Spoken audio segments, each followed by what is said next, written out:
And there's been a couple times through the pipelines where I failed schools. I failed dive school the first time.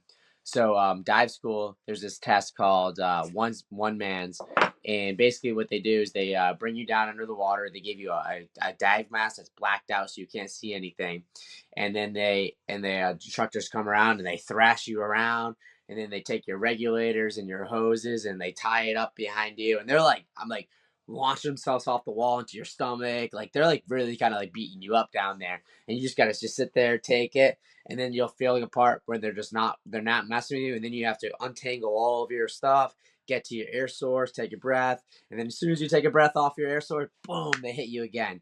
And this goes on for like 15 minutes until you get to this point called the whammy knot. And the whammy knot's this thing where they tie a knot that you can't get undone. And then once you realize is you can't get it undone, you have to ditch your equipment, get to your air, and if you do that, you pass. So I failed that test for like procedures or whatever it was.